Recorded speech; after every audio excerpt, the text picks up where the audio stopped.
မင်းကလေးငယ်လေးတယောက်မှာလူတွေဘယ်တော့တေဆုံးမလဲဆိုတာကိုကြိုတင်မြင်နိုင်တဲ့ထူးခြားတဲ့အစွမ်းတစ်ခုရှိပါတယ်။တနေ့မှာတော့သူမဟာမိခင်ဖြစ်သူနဲ့အတူအပြင်သွားရင်းလမ်းမှာအမျိုးသမီးတယောက်ရဲ့ခေါင်းပေါ်မှာထူးဆန်းတဲ့ကိန်းဂဏန်းတစ်ခုကိုလှမ်းမြင်လိုက်ရတယ်။အဲ့ဒီကဏန်းရဲ့အတိတ်ပဲကတော့ထိုအမျိုးသမီးဟာနောက်တစ်မိနစ်အတွင်းတေဆုံးတော့မယ်ဆိုတာပါပဲ။ဒါကြောင့်မင်းကလေးငယ်လေးကထိုအမျိုးသမီးစီသွားပြီးအန်တီမှာယောဂဝေဒနာတစ်ခုခုရှိနေလို့လားဟင်ဆိုပြီးလှမ်းမေးလိုက်မိတယ်။ဒါကိုကြားသွားတဲ့မိခင်ဖြစ်သူကသမီးဖြစ်သူကိုအမြန်ပဲပါဆက်ပိတ်တားမြစ်လိုက်ပြီးကလေးကမသိလို့ပါဆိုကထိုအမျိုးသမီးကိုအကြိမ်ကြိမ်တောင်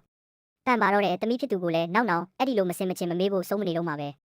ရုတ်တရက်အပေါ်ကနေအေယာမပန်းအိုးကြီးတစ်လုံးထိုအမျိုးသမီးရဲ့ခေါင်းပေါ်ကိုပြုတ်ကျလာပြီးနေရာမှာတင်ပွဲချင်းပြီးတေဆုံးသွားခဲ့ပါတယ်။နောက်ပိုင်းမှာတော့မိခင်နဲ့သမီးဖြစ်သူတို့လေရင်တစင်းပေါ်ရောက်နေတဲ့အချိန်မှာအဲ့ဒီမိန်းကလေးငယ်လေးဟာလေရင်ပေါ်ကခီးတဲ့တွေနဲ့လေရင်အဖွဲ့သားတွေအားလုံးရဲ့ခေါင်းပေါ်မှာအစောကမြင်ခဲ့ရတဲ့ကိန်းဂဏန်းမျိုးကိုထပ်ပြီးမြင်လိုက်ရပြန်ပါတယ်။ဒါကိုမြင်လိုက်ရတဲ့အခါလေရင်ပေါ်ပါလာသူအားလုံးတေဆုံးကြတော့မယ်ဆိုတာကိုသူမသဘောပေါက်သွားခဲ့တဲ့မိခင်ဖြစ်သူကလည်းအကျိုးအကြောင်းသိသွားတာနဲ့လေရင်ပေါ်ကနေအမြန်ဆုံးဆင်းကြဖို့လူတိုင်းကိုအော်ဟစ်တတိပေးပါတော့တယ်။ဒါပေမဲ့ဘသူကမှသူမစကားကိုမယုံကြပဲလေရင်မ